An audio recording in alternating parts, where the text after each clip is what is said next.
Mayong adlaw kanatong tanan, mga suking tigpaminaw, of course. Welcome usab sa ato ang podcast karon sa RMN og IFM Pagadian. Sa talakayan with Radyoman episode 6 nga doon natay titulong Patigayon sa Siyudad sa Pagadian, kauban ang atong mga negosyante. Of course, malipayon ta karong adlaw tungod kay gihatagan tag pagtagad, gihatagan tag time nga atong makauban ang presidente sa Pagadian City, Zamboanga del Sur Chamber of Commerce and Industry Foundation Incorporated. Walay lain ang aktibo, no? Ambungan nga si Ma'am Hazel Gilo. Ma'am, mayong adlaw kanimo. Mayong buntag sa tanan nga mga fans sa ato ang RMN o 96.7 IFM Pagadian. Okay. Ma'am, sa itong mga listeners karon, nag-atang yun sila, no? Kabahin sa itong hisgutanan karong adlaw. Ikaw ang kasamtangang presidente karon sa Pagadian City, Zamboanga del Sur Chamber of Commerce and Industry Incorporated, o Foundation Incorporated. Pwede ba naman masayran, no? Pila na kakatuig nga nagserbisyo diri sa Zamboanga del Sur? I became the pandemic president in 2020. Minay pinakalisod. Sakto ba? Oh. Yeah. So, 2020, nagsugod. Okay. Unsay mga challenges? So, na to, 5 years. Wow. Until now, still the young president of Chamber of Commerce. Retiring soon. Okay, ma'am. Sa paghimo nimong presidente, no, sa Chamber of Commerce diri sa Pagadian, unsay mga challenges nga imong na-encounter before ka nakasulod niining kahimtang karon sa mga negosyante? Pagsulod sa chamber or pagsulod sa negosyo? Pagsulod sa chamber nimo, ma'am. Okay. Ang ako ang story, pagsulod, sige. In 2020, nag-election ang PZCCIFI or in short chamber, no? And then wala man ko na nakadaog as president sa election. But just before we were supposed to be inducted into office, naay changes sa elected nga personnel. So, it turned out nga the group requested nga ako ang mo-assume sa presidency. So, it was still a democratic process. And since it is a voluntary organization, wala ko ning balibad. So, nahimo kong president in 2020. So, pila naka-term? Every 2 years? Every 2 years, oo. Unsay dakong papel sa inyong imong gigunitan karong posisyon sa pag-assist ning atong mga negosyante, ma'am? Kitsa makatabang ba sila sa puhunan, financially, or unsay role? Okay, sige. Ang chamber gyud, nagstorya na ko ganiha, it is a voluntary organization of legit nga businessmen. So when we say legit, naa kay business permit, registered ka. And it doesn't matter kung unsa ang size sa business, micro, small, medium, up to large enterprises. And ang type.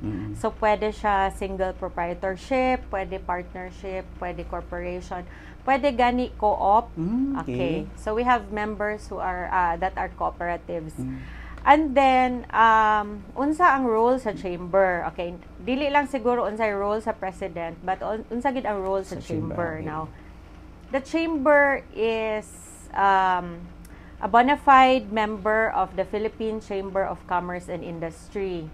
So, mao ni siya ato ang umbrella nga organization. It's the only business organization that was formed by law. Okay. There was a presidential decree issued by the late Ferdinand Marcos Sr. nga mag-create gyud og business organization. So, that's PCCI. Okay. Now, ang atong chamber dire, it's the local chamber of PCCI. So, kung unsang mga advocacies o mga kalihukan sa PCCI, we are also doing it on a local level. Okay. So, daghan ni siya mga advocacies, especially sa policy making. We should have laws that are business friendly. So, muna'y pinakadako nga matabang gyud sa chamber to businesses. Ayan. Required ba ang tanang mga negosyante nga need yun nga mag-member ka sa chamber na to? When you say required, there is no law requiring it, but naatay chamber sa lain nga lugar nga they were able to secure an ordinance nga tanan nga negosyo members nila. Okay. Separate, no? Kalaron to, ma'am, nga. Separate ang pamaagi sa Philippine Chinese Chamber of Commerce and Industry o sa inyo sa Pagadan City, Zamboanga del Sur Chamber of Commerce Foundation. Okay. So, base, no, ma-confuse ta. There are 2 chambers in Pagadian right now. Ang kaning PZCCIFI under the Philippine Chamber of Commerce and Industry and the Filipino-Chinese Chamber. So, ang Filipino-Chinese Chamber is more of a cultural business chamber because you need to be Chinese. But sa PCCI, wala siya'y pili unsa imuhang race, no, or unsa imuhang ancestry, basta legit business. Okay. Kining pagdeklara, if ever nga mamahimo na tang usa ka highly urbanized city ang Pagadian City, unsa kani kadakong impact ilabi na ngadto sa mga negosyante from small to sa mga dagkong mga negosyante, ma'am? Okay. So when you say HUC, we have a realignment of our political dynamics, no? Which means nga we will have our own policy representative in Congress, no, natay lone district kumbaga. And it will be a big help siguro sa economy, no, because makatutok siya sa needs sa kanila nga district. Okay. So daghan po na mag-invest, di ba? Normally. Yeah. However, if we look at the HUC sa government man good as an enabler, and government nga naay sakto nga funds, and if government spends wisely, then tanan nga iyahang efforts will be to the lone district. Okay. So if government spends, ma-spur man good ang economy. Okay. Oo. Sa karon, ma'am, kumusta ang atong mga small and medium enterprises as of now? Wala ba ta naka-experience og mga challenges sa atong organization? Tanan na ay challenges, sir. Basta once mosulod kag negosyo, as soon as you wake up, challenge gid na up until makatulog ka ug ang uban pa moingon nga wala na sila tulog because of their business. So ang business gyud is very challenging. Regardless of size. Diri sa Pagadian, ma'am, wala po ta maka-experience ka dunay mga member sa chamber nato nga kani bitong murag naay kompetensya ba sa ilang negosyo ana? Daghan na ay kompetensya. Paano i-handle? Paano i-handle ni sila? What you mean kung na ay problema between them? Kompetensya. Actually, the chamber pwede man good mi mo mediate if na ay members nga na ay problema with each other. Kana if na ay problema, but kung moingon lang taga-compete sila, it is a free economy. So as business people, entrepreneurs, kinahanglan man gud mo innovate, kinahanglan to improve, no, whether it be services or the quality of the products nga ibaligya. So libre sila as long as kana dili mag-away. But we have settled I think isa ka case, but dili kami personally nagsettle. We just recommended it to the barangay captain kasi naay isa ka chamber member nga nagreklamo about the neighboring business kasi medyo affected ilang business sa practices sa pikas. Okay. Ma'am, kini mga negosyante uban nga siyempre rise and fall regarding sa economy, doon na ba mo'y papel ang Pagadian City Chamber of Commerce and Industry Foundation Incorporated regarding sa saktong suhulan? Doon na ba'y concern ani nga nakaabot nga gipanawagan gitagag pagtagad sa inyo sa chamber? Well, if we are talking about suhulan, no, this is with the supervision, monitoring of the Department of Labor and Employment, which, by the way, will be conducting their job fair karong May 1, so wait for it, no. So karing ato ang responsibility as employers to give what is fair to our employees. It is mandated by law. But, with businesses being challenged daily, compliance is sometimes difficult for some. Okay. There are those who are really willing, but sometimes dili makaya. But I'm glad that DOLE is always very open to solutions. Maayo karon because we have mechanisms wherein ang ato ang mga employers and employees magsinabot. Yes. So dili gyud siya problema when it comes to the mediation of the DOLE. And we are encouraging everyone mampod nga kung unsa ang mandate, sundo na to. Okay. However, there are really instances wherein businesses will fall short kay kana laging mga challenges, sir. Wow. Speaking of challenges, mga kasamag, mga ka-idol, atong isgutan ha, giyon sa ba pagdawat sa Pagadian City, Zamboanga del Sur Chamber of Commerce Foundation Inc.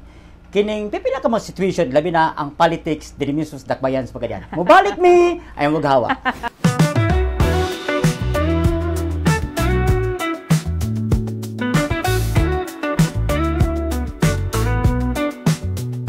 Balik ta karon mga kaigsunan, mga karajuman o mga idol sa tuang Talakayan with Rajuman. Kaunom nga episode nga dunay titulong Patigayon sa Siyudad sa Pagadian uban ang mga negosyante. Now, dunay mga istorya regarding sa kainit sa politika, no, diri mismo sa Zamboanga del Sur and Pagadian City. Ang Pagadian City, Zamboanga del Sur Chamber of Commerce Foundation Inc. Dili kalilo nga aktibo ni sila in terms sa pagduol sa mga officials na to diri sa Zamboanga del Sur and sa city. Now, Ma'am Hazel, pwede ba nimong masulti kung paunsa niyo pag-handle kaning sitwasyon karon sa politics diri mismo sa Pagadian City and Zamboanga del Sur? Okay, first I would just like to explain the policy of the chamber, no, nga dili gyud ta pwede nga magka-officer nga politiko. Okay. Because the chamber wants to maintain neutrality and non-partisan gyud ta. So since we sit in the different councils, committees, and boards, we need to be engaged with government, whether it be national government agencies or LGUs. So dili man nato malikayan, especially karong panahon na nga it's election season and medyo the political spectrum, no, divided gyud ta, no, to some degree real talk na siya, but we have to maintain good relations with everyone. Correct. Siya. So how? Still engage, dili ta mahimong pabugat sa mga happenings na to, no, when we are required to be present, we will gladfully and actively participate, give our recommendations, give our suggestions. Ikaw na gihapon. Ayan. Kabalo no nga dunay mga ingani nga situation nga posible makaapekto ngadto sa organization, but kini how about kini mga negosyante uban nga murag sa tanaw nila palugi na or murag tanaw na murag di na healthy ang dagan sa ekonomiya. Now, sa Pagadian ba and sa Zamboanga del Sur naka-experience tag ingani mga challenges nga mag-close na mi ana? If you look back, no, katong pandemic time, daghan man jud kayo businesses given gito nga siya affected. Pero the good thing man good sa Pagadianon, kanilang gid akong maingon, o siguro for the whole Zamboanga del Sur. Grabe ang ato ang entrepreneurial spirit. Grabe ka enterprising ang mga taga Pagadianon o Sambusurians. In fact, during pandemic, daghan og mga tourism sites nag-open. So, kumbaga sa business, depende sa panahon, two sides gud gihapon siya of one coin. Depende sa sektor nga kung asa ka. Doon na nag-abli karon nga dakong mall ang Robinsons Mall Pagadian, no? Robinsons Pagadian. Doon ba siya epekto sa mga negosyante nato? Yes, gi-foresee naman gid na sa tanan nga when big names come, big brands, no, pareha sa Robinsons ug mga kanang naa sa sulod sa Robinsons nga mga national brands na they will compete with our local brands gyud. So kung may kag affected, yes, affected. Pero dili man good pwede nga mo give up na lang ang ato ang local businesses just because na ay big nga competitor. Doon na may mga negosyante po, ma'am, nga muduol sa inyo nga may tabang in terms capital nga wa naman gid mi, sarado naman gid mi, burag pa ako ano gini ana. Okay. Ang chamber is not a lending institution, okay? But ang nice sa chamber is that we have engagements with different government agencies, yes. Nga maoy sakto nga makatabang ani nga mga businesses. So, we can direct businesses to certain government agencies, depende kung asa ilang sektor ug unsa ilahang need. And we are also engaged with the different banks here in Pagadian, no? Because sila pahulam gid sila sa mga gagmay nga mga negosyante. Sa minimal lang po kayo nga kuan interest rate. Yes, in fact, ako lang pong i-mention, DTI has the lending arm, ang SB Corp, Small Business Corporation. Mao ni siya ang gapahulam sa mga gagmay nga businesses. Ayan. Ma'am, sayra na mo nga dunay baguhay lang kanada ka dawat og award ang ato ang chamber, no? Unsa ni siya nga award, ma'am, nga mismong si Secretary Frederick Go ang isa sa mga nag-entertain sa inyo, ma'am? Okay. The award is the annual nga Most Outstanding Chamber Award. Kani siya ginahatag gini siya sa Philippine Chamber of Commerce and Industry. Throughout the Philippines, no, recognizing chambers that are in one way or another active, nakahatag o dako nga impact kung asa siya located, nakatabang sa mga members and even non-members alike. Kani siya nga award is very prestigious. And nalipay gud mi nga nakadawat because it validates ang ato ang mga efforts, no? Ang atong hago, unsa ang ato ang gitabang sa ato ang local economy, sa ato ang mga businessmen, in whatever form, kay daghan man gud pud siya o criteria. So for you to be awarded with that, meaning ning agi jud ka o kanang strict, strict nga review sa imuhang documentation, na pag interview ana. Yan. So but masuta ni karon nga aktibo, nga ni ka aktibo kay kung di makadawat og award og dili ka aktibo, di ba? Yes, we are given the privilege man pod no nga ka-active ta.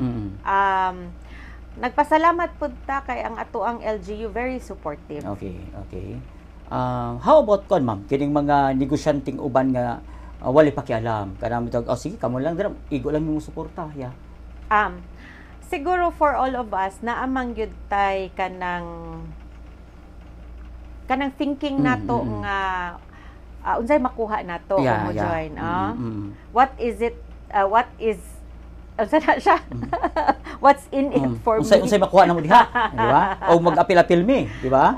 But since voluntary siya in nature, ikaw mismo as a businessman, tan-awon nimo unsa ang relevant sa organization ug unsa imuhang ma-contribute. Dili lang siguro kung unsay makuha nato. Correct. Kay kung tan-awon jud nato ang general scheme of things, no, tabangonon jud kaayo ang ato ang lugar. Okay. At least ang mga negosyante kuan jud og doon na may mga challenges, mangayo pagtabang ato sa Chamber of Commerce, di ba? Not only for silang negosyo, but ilabi na sa capital po.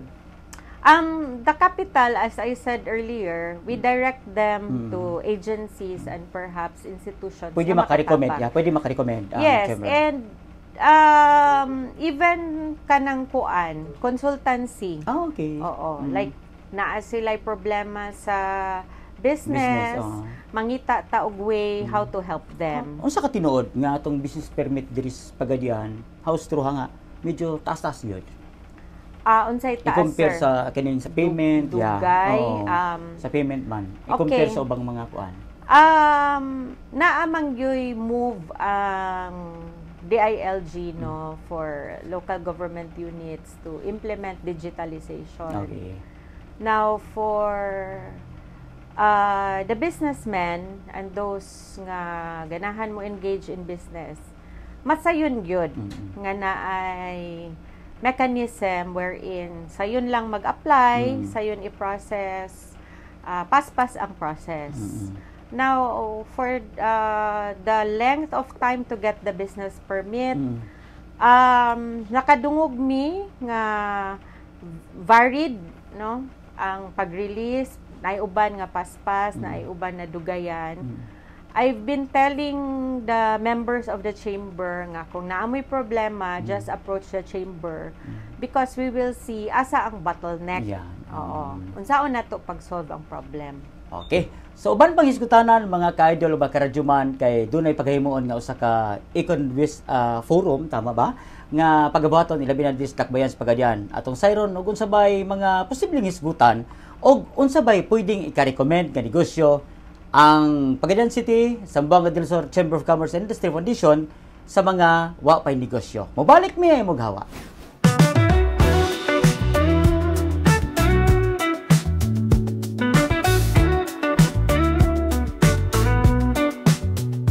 Balik ta sa tuang episode gihapon, ang Talakayan with Radyoman nga dunay titulong Patigayon sa Siyudad sa Pagadian uban ang atong mga negosyante. Now ma'am, usa sa mga gitagaag pagtagad nato karon kining pagahimuon no nga usa ka Econbis forum kun asa atong ipaila-ila ang mga kandidato sa atong probinsya ug syudad. Now karon sa mahitabo ma'am, ug usay posibleng mahitaboan ni karon. Okay.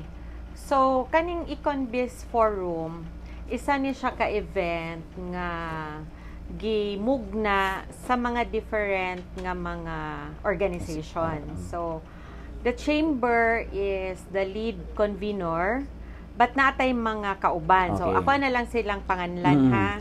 So, sa government, we have the DILG 9, and then we have, sa private sector, we have the UP alumni, the Philchi Chamber, Zamboanga del Sur Press Club, of course, ang KBP, Zamboanga del Sur Chapter, St. Columban College, and JCI Iliana. And supported by PIA and the Mindanao Development Authority. So, unsa man ning Econbis forum? It's actually an election forum. Dili ni siya debate.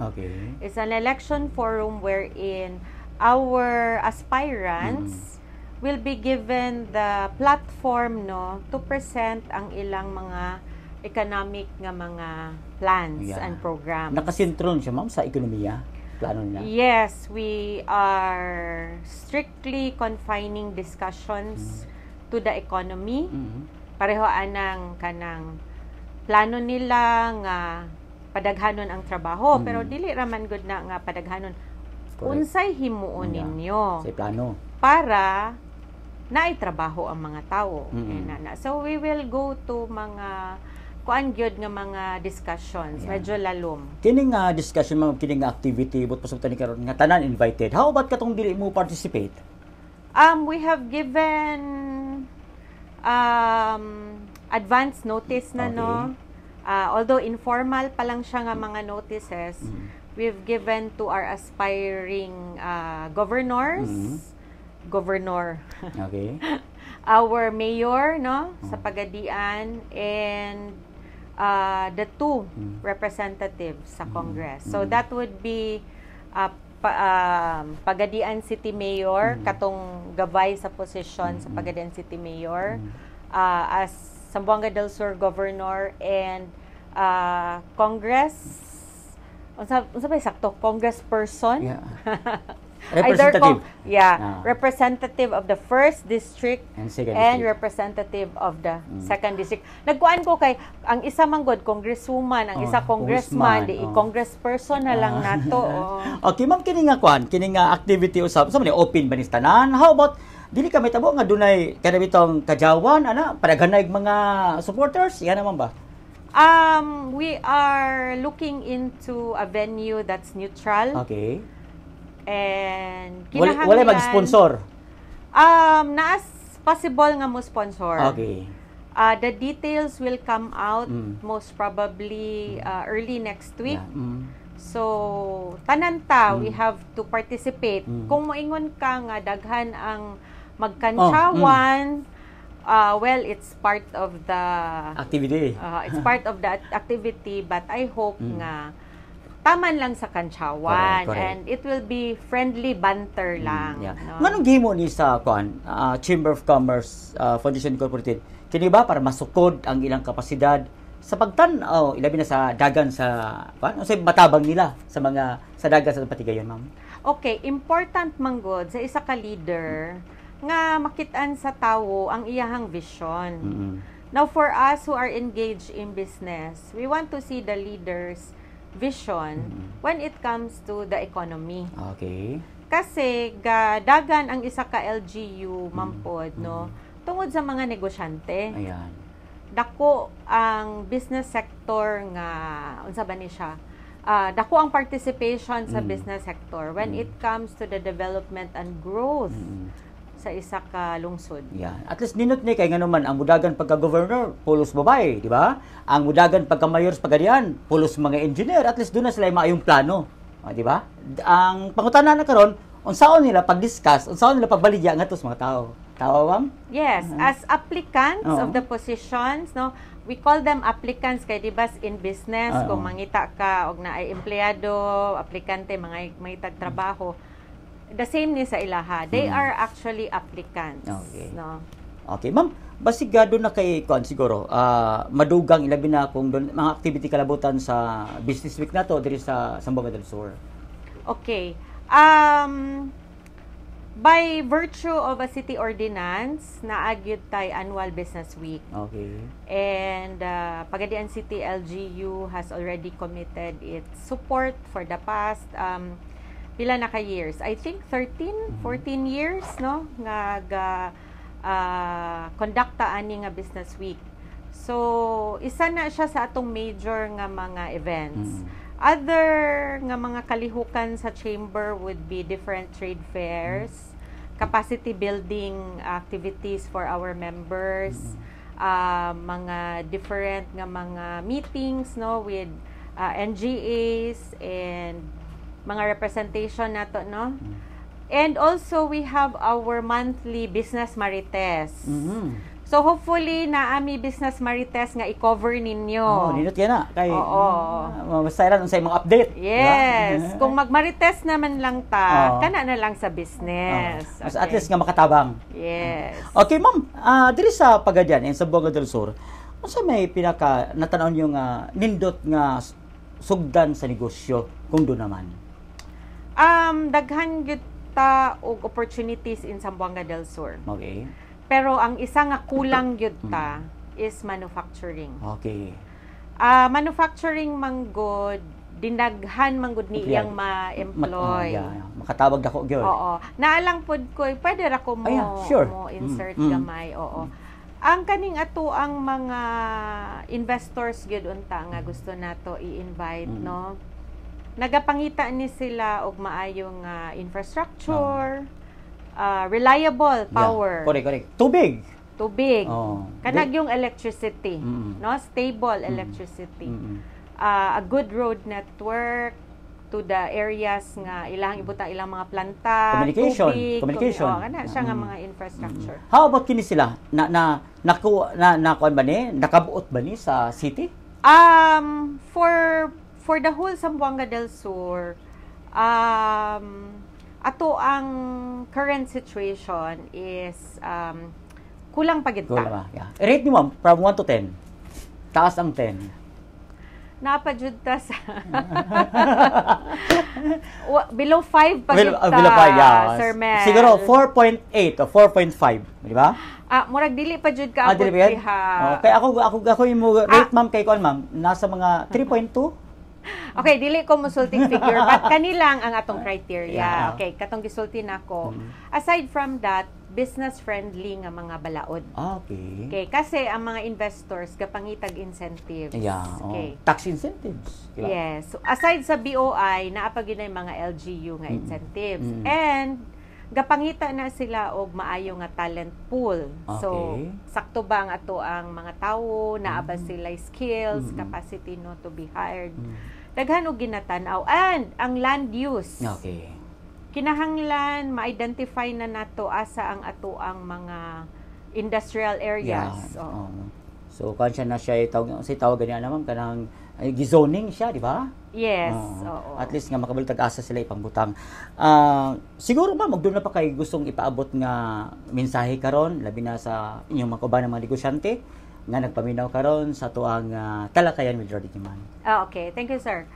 So for the Pagadian City and Zamboanga del Sur business operators, business owners, we are inviting you to become members of the Pagadian City's Chamber of Commerce and Industry Foundation Incorporated. Unsay makuha nato daghan. Dili lang sa nako isa-isahon karon, but the fact nga mo join mo, meaning ana nga ganahan jud mo contribute sa kaayuhan sa ato ang city ug sa ato ang province. Now, we need manggod a united voice sa mga negosyante kay kung naay problema, actually pare-pareho ra tag mga problema, so we have to stick together and we have to also be advocating unsay ikamaayo sa ato ang mga negosyo. Okay. Wala na kay kadugang ma'am. Abot katong mga negosyanteng uban nga gusto mag-invest diri mismo sa Pagadian. Oh, okay. Yes, we are inviting investors here in Pagadian City and Zamboanga del Sur. We have our different strengths diri sa ato ang probinsya. We have at least two of the most beautiful lakes in the whole Philippines. Our agricultural lands are vast and wide. Ang dagat nato puno og isda nga mga lami. Ang atong bukid. Palpalan. Ang mga tawo diri mga kugihan, Ayan. mga gwapo pud og Gwapa. gwapa. So hinaot nga you will come and explore Pagadian and Zamboanga del Sur and choose Pagadian and Zamboanga del Sur. Okay, ma'am, ayat na human sa to nga episode karong adlaw. Gusto naman ko nga masayran og sa ato mga viewers and listeners karon kining duha ka mga leader mudagan pagka-governor diri sa atong probinsya. Mayor Sweet Cirilles and Congresswoman Divina Grisio. Ma'am, pwede ba mong ma-expound or sa tawagan na sige. Okay. Pwede ba mong ma-describe? Wait lang. Cut. Describe na lang. One word. Sige. One word. Okay, ma'am, ayat mahuman sa tuang episode karong adlaw. Gusto na ko nga madunggan o gikan mismo sa imuhang kaugalingon kining duha ka mga leader karon nga magpapili in the person of Mayor Sweet Cirilles and Congresswoman Divina Grisio. Now, pwede ba nimong ma-describe in one word kining duha ka mga inahan? Okay. Sweet green. Okay. Divina red. Okay. Ma'am, salamat kayo sa imong panahon. Salamat kayo sa imong time diri sa RMN o GFM sa tuang episode karong adlaw mga kasamag mga ka-idol. Of course, nami pabulak para nimo ma'am. Wow! Yan. Thank you kayo sa imong pag-ani. Yan, of course, sa tuang technical and production team karong butaga headed by Director Bel Quibra, of course, sa itong makabanan sa RMN o IFM. Salamat kaninyong tanan. Sunod episode na po sa Talakayan with Radyo Man.